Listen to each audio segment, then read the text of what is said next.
প্রকাশ ভাই, এই দেখেন পাখিটা জালের সাথে বেজে গেছে। দেখাও, দেখছেন?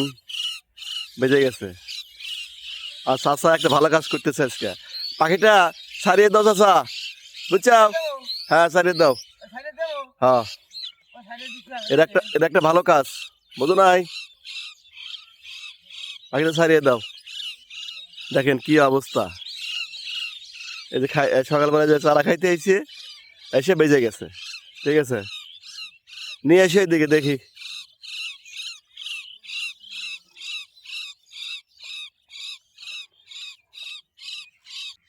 কি পাখি এটা? ও শালিক পাখি। শালিক পাখি না? শালিক পাখি। এই যে ভাই জালে বাজছিল, দেখছেন? এটা এখন ছেড়ে দেবো আমরা, ঠিক আছে? মুক্ত করে দেই, কারণ হলো ভাই বিপদে মানুষকে মুক্ত করে দিতে হয়। এই যে বিপদে পড়েছিল পাখিটা, আমরা মুক্ত করে দেবো। কি কও? ও ছাড়িয়ে দিতে হবে। হ্যাঁ, মুক্ত করে দিই আমরা। ও জালে বাঁধে গেছিল, মুক্ত করে দিলাম। এখন মুক্ত যাও। করে ও আহা।